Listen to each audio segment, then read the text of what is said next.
A week ago, we heard concerns from parents in Wyandotte regarding a 5G cell phone tower being placed on school property. Many of those parents wanted some answers during a school board meeting, a contentious one at that.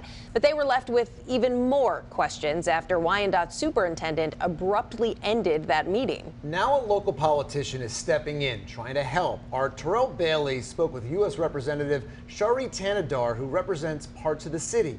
Even he is having a hard time getting answers. Last Thursday, Wyandotte parents and guardians were searching for answers concerning the T-Mobile tower that's been placed at George Washington Elementary. That same meeting ending just as quickly as it began after the superintendent called it off, leaving parents baffled. It's the potential effects of radiation that causes disgruntlement within parents. So that we're not exposing our kids to this level of risk. Our position is that we're not against cell towers, we're not against the technology, we just don't want them on top of schools. Congressman Shri Thanedar represents Michigan's 13th district, which includes Wyandotte. He says the decision to put a cell phone tower on school property is questionable. You know, the generator that services this tower is sitting in the playground with signs of flammable and danger.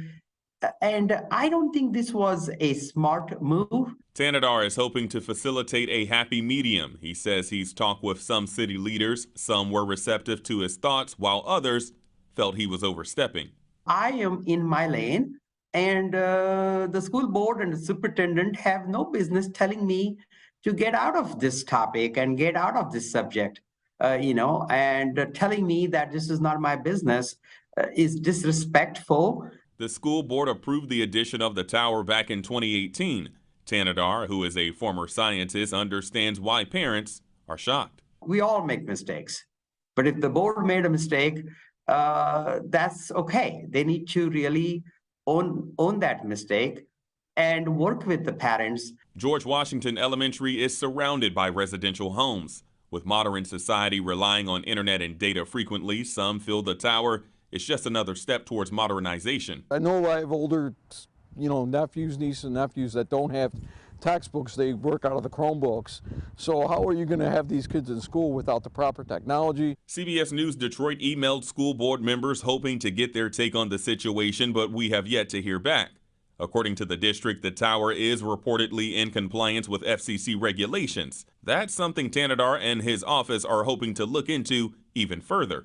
But, we want to do this in an amicable way. We want to solve the problem, and we just don't want to blame people. Reporting in Wayne County, I'm Terrell Bailey. For answers tonight, here's what they hour. They tell us, quote, wireless facilities like this ensure that communities have the critical internet connectivity they want and need every day. When finding a location for a tower, we look at many factors and follow all applicable local, state, and federal regulations. We've been working alongside Wyandotte Public Schools and the City of Wyandotte to address questions and engage in conversations about the site.